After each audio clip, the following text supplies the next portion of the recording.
Wendell's eyes darkened. You're a loser who can't even take care of his own wife. She made a huge mistake marrying you. With me, she can have everything she wants. Charlie's face turned cold. He lowered his voice and said, I'll give you two choices. One, you're going to get down on your knees and apologize to Claire. In front of everyone, you will take back every word you just said. Two, I will completely bankrupt your family's company. Your call. Are you serious? Who the hell do you think you are? You're going to bankrupt my company? Wendell laughed wildly, looking at Charlie with pure disgust. He clearly didn't take him seriously. Are you delusional? How are you going to do that? Do you have any idea what my family's company is worth? Charlie was expressionless. He stared at Wendell for a moment as if he were looking at a child, then casually took out his phone and dialed Stephen. In 3 minutes. I want to see Wendell's company bankrupt, its assets liquidated, and its debts through the roof. Making a multi-billion-dollar company go bankrupt in 3 minutes? It was a total fantasy. Wendell stared at Charlie with a sneer. Damn! You really think you're something? Think you're some kind of superhero? Then Wendell said coldly, Loser, stop pretending. I'll give you two choices, too. One, you kneel down and apologize to me, then divorce Claire immediately. Two, I'll get a few guys to wipe you off the face of the earth. Then you can watch me and Claire be all lovey-dovey. The choice is yours. You have 1 minute. Charlie looked down at his phone. You have 1 minute left. Are you sure you can't be saved? Screw you. You have 30 seconds to think about it. If you don't get on your knees, I will make you regret this for the rest of your life, Wendell said, his voice dripping with contempt. 20 seconds. 10 seconds. 5 seconds. Time's up. Don't blame me for being cruel. You're the loser who brought this on yourself. Wendell straightened his collar, then motioned to a few of his bodyguards, ready to take care of Charlie. But at that exact moment, Wendell's cell phone rang. Wendell was taken aback. He saw it was his father calling and quickly answered. Dad, I'm at the party. Are you here yet? On the other end of the line, Wendell's father was screaming. You idiot! Who did you piss off? What have you done? All our shareholders are dumping stock like crazy. Our stock has dropped more than 90%. Then his father yelled again. The bank is calling in all our loans. All of our partners just pulled out and won't pay us. Our cash flow is gone. The only thing left is bankruptcy and liquidation. Listening to the voice on the phone, the color drained from Wendell's face. Cold sweat dripped down his forehead. Our family is finished. Completely finished. Wendell wanted to ask what was happening, but then he heard police sirens wailing through the phone. It was followed by the sound of a door crashing open and a police officer telling his father to cooperate with an investigation. He went completely limp. The phone slipped from his hand and shattered on the ground. His legs gave out, and he collapsed to his knees in front of Charlie. A gust of wind blew past, but it was nothing compared to the chill in his heart.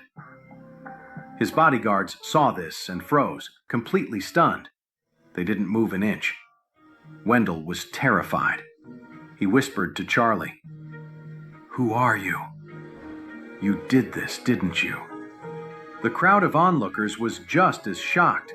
Wendell takes one phone call, and suddenly he's on his knees in front of the Wilson family's son-in-law. What was going on? Charlie looked down at him, leaned in, and said in a low voice, I gave you a choice. You just chose the wrong one. I know I was wrong. I'm sorry. Please, just let me go. This has nothing to do with you. I never touched her. I had nothing to do with the Grant Group contract. I made it all up.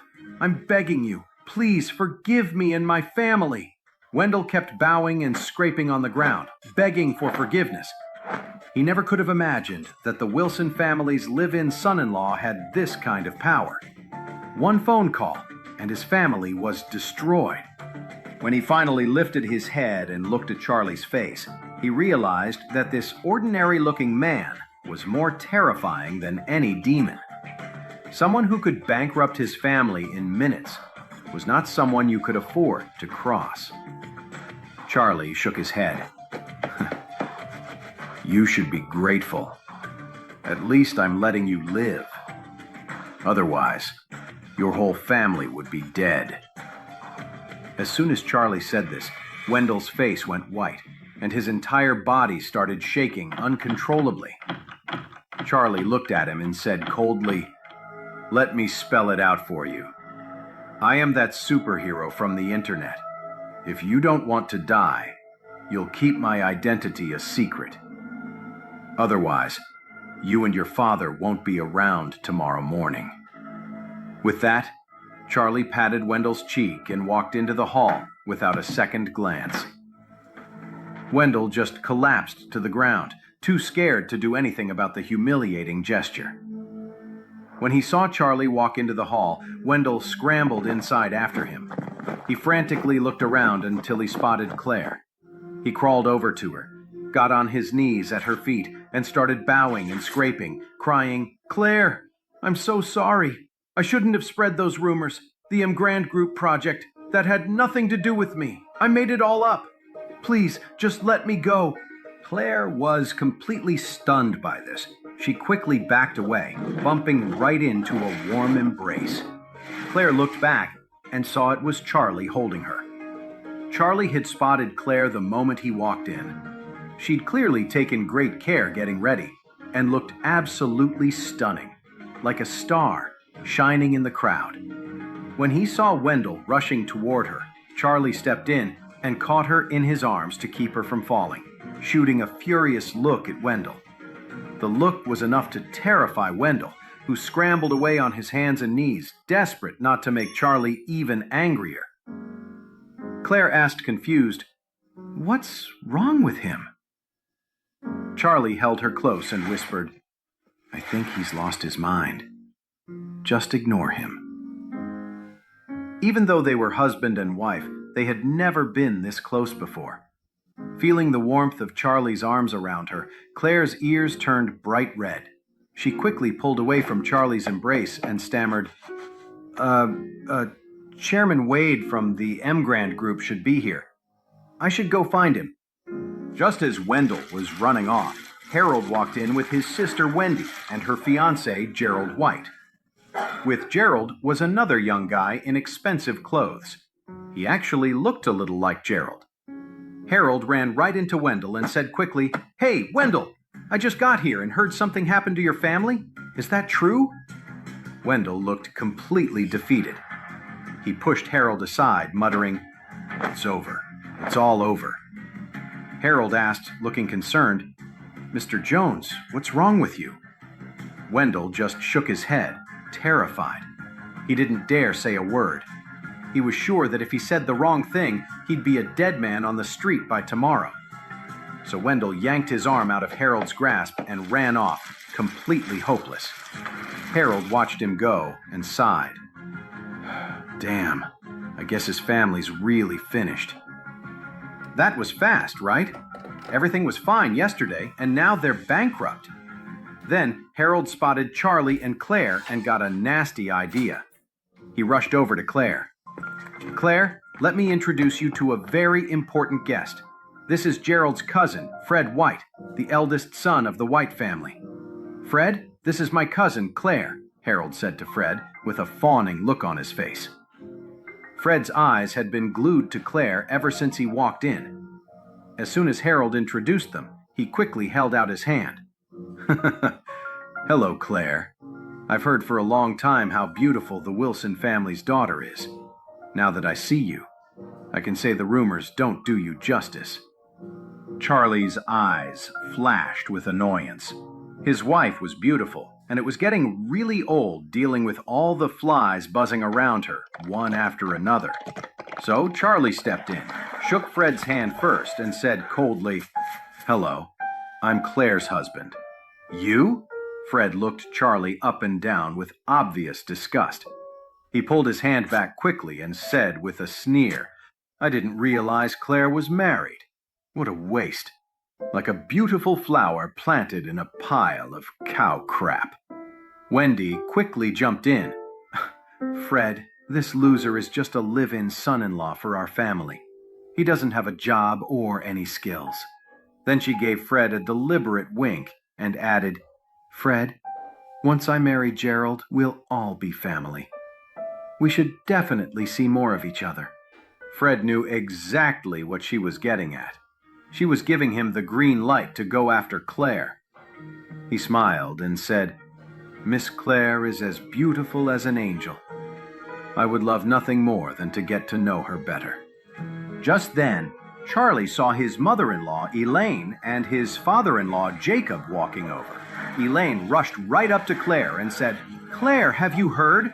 The Jones family is bankrupt. What? Claire asked, shocked. When did that happen? Just now, Elaine sighs.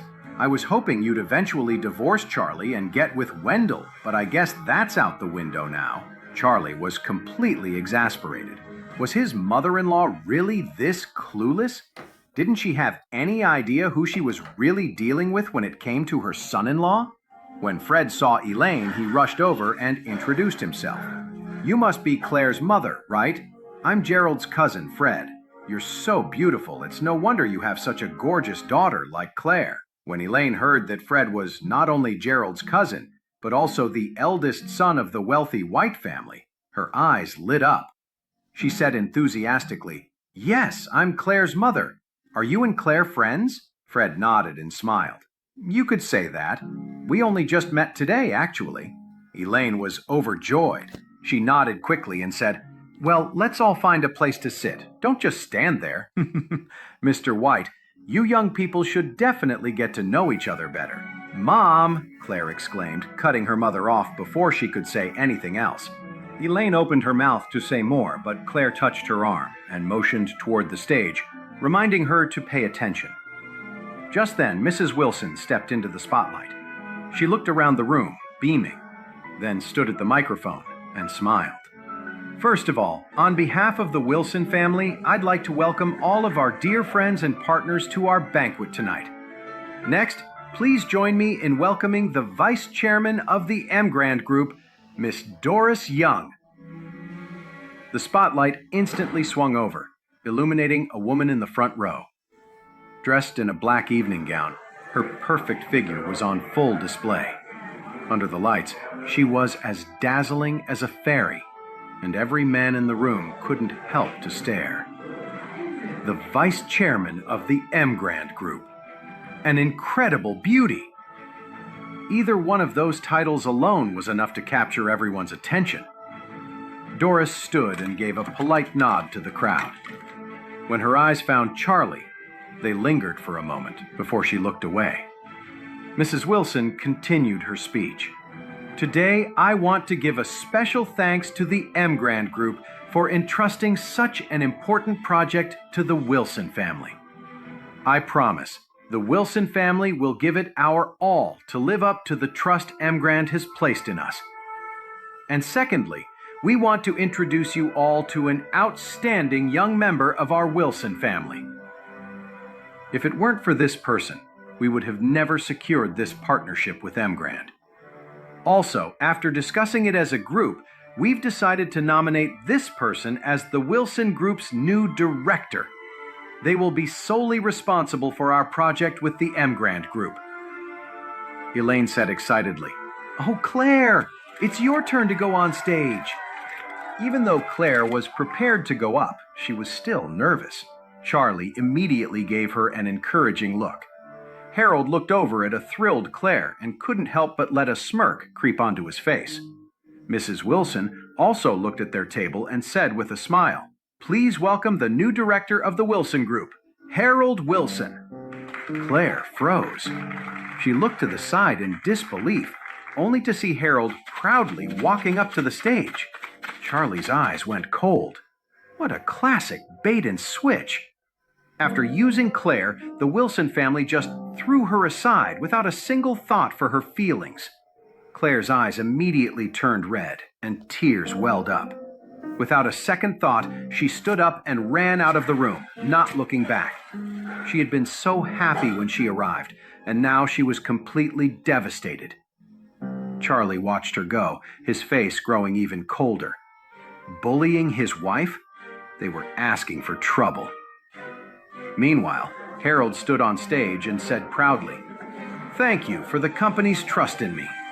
I will definitely work hard as director, and I will absolutely complete the project the Grand Group has given us." Mrs. Wilson nodded, satisfied. She took the microphone back and said, "There is one more important announcement for this banquet. We are fortunate to have with us tonight the new chairman of the Grand Group. Please give your warmest applause and welcome Chairman Wade." The room erupted in thunderous applause. Every guest here tonight came to see the new chairman of the Grand Group. Everyone was dying to get a look at him. People were whispering among themselves, trying to guess who would stand up. Someone even said, "I bet the mysterious chairman of the Grand Group is the same person as that mystery hero who went viral online from that thing at Rare Earth." I think that's totally possible. The silhouette of that hero didn't look like anyone from around Oris Hill. Oh my God. If that's true, then the chairman of the Grand Group is the most powerful and richest person in all of Oris Hill, isn't he? I can't wait to see who it really is.